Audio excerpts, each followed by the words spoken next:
یہ قربانی حضرت ابراہیم کا طریقہ ہے.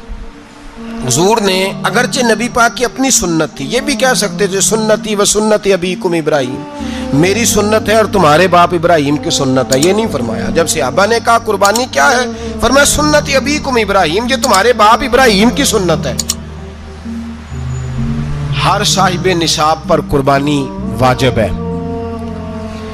جو زکوٰۃ کا نصاب رکھتا ہو اس پر قربانی واجب ہے، یعنی ضروریات سے زیادہ اتنے پیسے، جتنے پیسوں سے زکوٰۃ فرض ہوتی ہے اتنے پیسے جس آدمی کے پاس قربانی سے پہلے آ جائیں اس آدمی پر قربانی کرنا واجب ہے. بکرا، چھترا، دمبا 1 سال کا یا دمبا 6 مہینے کا ہو پر اتنا بڑا محسوس ہوتا ہو کہ لگے کہ 1 سال کا ہے، اس کی قربانی ہو سکتی ہے. جانور میں کوئی عیب نہیں ہونا چاہیے، اتنا کمزور نہ ہو کہ ذبح جہاں اسے کرنا ہے وہاں وہ چل کے جا نہ سکے، اتنا کمزور جانور نہ ہو، اس کے اندر بظاہر کوئی اتنا بڑا نقص نہ پایا جاتا ہو، کانا نہ ہو، لنگڑا نہ ہو، کوئی اس کی ہاتھ نہ کٹے ہوئے ہوں، ایسا نقص جو واضح ہو. بکرا 1 سال کا، گائیں اور بھینس یہ 2 سال کی، اونٹ 5 سال کا. اب اس میں یہ ہے کہ ہمارے بہت سارے دوست چونکہ ہم دیہاتی لوگ ہیں تو پوچھتے ہیں کہ دوندا نہیں ہے تو چوگا نہیں ہے، تو یہ ہماری پنجابی کی اصطلاحات ہیں. پنجابی کی شریعت اسلامیہ نے سال بتائے ہیں، یہ تو ہم نے اپنی آسانی کے لیے یا دیہاتوں میں جو ماحول تھا اس طرح کا جانور لیں، خوبصورت جانور لیں. جو نصاب ہے وہ بھی میں نے آپ کو بتایا، لیکن ایک اور پہلو بھی ہے. نبی پاک صلی اللہ علیہ وسلم پہ زکوٰۃ کبھی فرض نہیں ہوئی، کبھی حضور پہ زکوٰۃ فرض نہیں ہوئی. نبی پاک صلی اللہ علیہ وسلم کے پاس اتنا سرمایہ کبھی اکٹھا ہوا ہی نہیں کہ زکوٰۃ فرض ہو. لیکن نبی پاک کے صحابہ فرماتے ہیں کہ مدینے کے 10 سالوں میں اللہ کے رسول نے ہر سال قربانی فرمائی ہے، ہر سال قربانی دی. اور جس سال حضور حج کرنے گئے اس سال اللہ کے نبی نے 63 اونٹ ذبح فرمائے. اور حضور صلی اللہ علیہ وسلم جب اونٹ ذبح کرنے لگتے نا تو صحابہ کہتے ہیں اونٹ خود دوڑ کے حضور کے سامنے آ کے لیٹ جاتا اور نبی پاک اسے ذبح کرتے اور فرماتے ہیں ایک دوسرے کو دھکے دیتے اونٹ کے، پہلے میں نے جانا ہے ذبح ہونے کے لیے، پہلے میں نے. انہیں پتا تھا کہ جو مصطفیٰ کے ہاتھوں ذبح ہوگا وہ تو دائمی زندگی پا جائے گا، یہاں بھی وہاں بھی زندہ. 63 اونٹ ذبح کیے. ایک اونٹ میں کتنی قربانیاں ہوتی ہیں؟ 7. اب 63 کو 7 سے ضرب دو گے تو کتنی بنے گی؟ اور پھر نبی پاک صلی اللہ علیہ وسلم نے 10 سال مدینہ منورہ میں قربانی دی ہر سال. اب وہ 63 اونٹ، ایک اونٹ میں 7 قربانیاں، ہر سال یہاں قربانی. اور مولا علی شیر خدا فرماتے ہیں نبی پاک 2 قربانیاں دیتے. میں نے کہا حضور 2 جانور ذبح کر رہے ہیں آپ، تو حضور نے فرمایا ایک میری طرف سے، ایک میری امت کی طرف سے، غریبوں کی طرف سے. اور حضرت علی کو حضور نے وصیت فرمائی تو 2 دیا کرے گا. یا رسول اللہ صلی اللہ علیہ وسلم میں غلام ہوں، خادم ہوں. حضور نے فرمایا علی ایک تو نے اپنی دینی ہے، ایک میری طرف سے دینی ہے. 2 قربانیاں. مولا علی نے بھی ساری زندگی 2 قربانیاں دی. حضرت علی بھی مال کے نصاب نہیں تھے، اپنا مکان ہی نہیں تھا، کوئی کاروبار نہیں تھا، کئی دن فاقے رہتے تھے، پر قربانیاں کتنی دیتے تھے؟ 2. ہمارے پاس ویسے اگر سسرال میں، میکے میں، کزنوں میں کچھ شادی ہو جائے تو 50-60 ہزار کا خرچہ برابر ہے، وہ پکا ہے. اور قربانی کی باری غریب ہو گئے، سارے غریب ہو گئے، کہتے نہیں یہاں مشکل ہے. او خدا کے بندے اللہ کے ساتھ تجارت کر، اس کے رستے میں 1 دے گا، رب تجھے 70 گنا اضافہ کے ساتھ عطا فرمائے گا. قربانی مال کے نصاب پہ ہے. کوشش کیا کریں کہ اللہ کے رستے میں جب دینا ہو پھر لیت اللہ سے بچیں، خوبصورت جانور لائیں. جن کو اللہ نے توفیق دی ہے ان کے لیے نصیحت ہے، جن کو اللہ نے توفیق دی. میں نے اپنے حضرت صاحب کو دیکھا ہے، وہ کہتے تھے کئی جانور اللہ نے بڑا نوازا ہے. کہتے ایک میرا ہے، ایک میرے ماں کا، ایک میرے باپ کا ہے، ایک میرے فلاں استاد صاحب کا، ایک میرے پیر صاحب کا ہے. یہ جانور غوث اعظم جیلانی کا نام کا دے رہا ہوں.